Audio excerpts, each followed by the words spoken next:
Paul Volcker, seriously, thank you very much for taking the time to speak to us on Channel News Asia.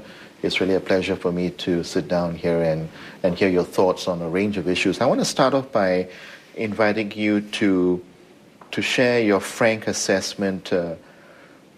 Did President Obama promise too much when he said he's coming on the scene for change? There's been a lot of dissatisfaction on the ground in the United States on a range of issues, from unemployment, jobs.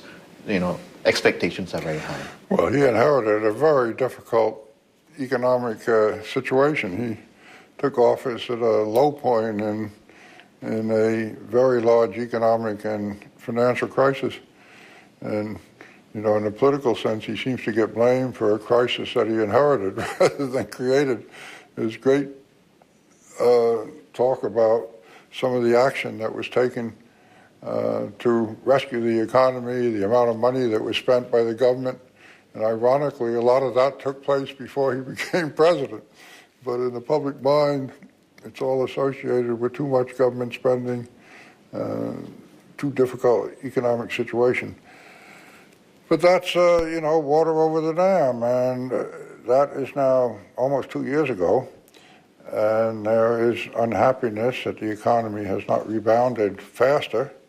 Unemployment rate has remained up near 10%. That's not a happy situation, so there is a feeling of uncertainty, unhappiness among the population, which I think is understandable. But maybe the expectation was excessive that a very difficult situation could be turned around within 2 years and prosperity return. That was too much to expect, and it hadn't happened. I've been listening to your interviews, most recently your talk in Singapore, and your key mantra seems to be patient. Yes. How is that message being received back in the United States? Well, it's not a message that people like to hear. And it's not, it may be my message, but it's not everybody's message. Politically, the pressure is to, move fast, get the unemployment rate down, restore growth. But the underlying problem is, and this is my real mantra, that we had big dislocations, big imbalances in the economy, which are in a way well known, but the implications of which are not always recognized. We spent too much consumption, too much borrowing, too much debt. And those tendencies have not just been in the United States, but the United States was certainly the leader in borrowing and consumption. That couldn't continue. We're overly indebted in a way that has not been true at any other time in the post-war period. And when you have debt, it kind of chokes you when it's too high, and it takes a long time to work that down. And we see that particularly in the mortgage market, where individuals got overloaded with debt against their houses. House prices went down, and individuals are in big trouble, many, because they owe more than they can manage. And that kind of debt situation historically takes a long time to work out of. The historic evidence is pretty clear that when you have a big dislocation, when you have a big increase in indebtedness, you have a big financial crisis, recovery is slow. Japan is one example, but Japan is a recent example. You can go back into history, and you see the same pattern, that when you have this very serious financial crisis, very serious financial dislocation, too much spending, too much debt, you don't cure it in 2 years. Americans are spending too much beyond their means. Now Americans need to save, but then you also called for spending on infrastructure. Yes. And why is there this disconnect? We're getting reactions that President Obama seems to be anti-business in that sense. Where is this coming from? Well, I frankly don't understand the intensity of some of the feeling that he is anti-business. Some of that, I suppose, is politically inspired. Now, he has been critical of the financial world understandably, I think the financial world has been full of excesses, and a lot of money has been made in the financial world, but the question of the value of what was going on is a large question. But I don't believe, from what I know of President Obama, he's not an anti-business person. He hasn't taken some actions that are kind of symbolic that business would like to see as actively as I would like to see and as actively as they would like to see. But that doesn't mean that he's anti-business. What I'm talking about is some relatively limited things in the whole scheme of economic policy. But corporations have a real concern about the way we tax corporate profits. That concern is totally justified in my mind. We're out of step internationally, and in a world, in a globalized world,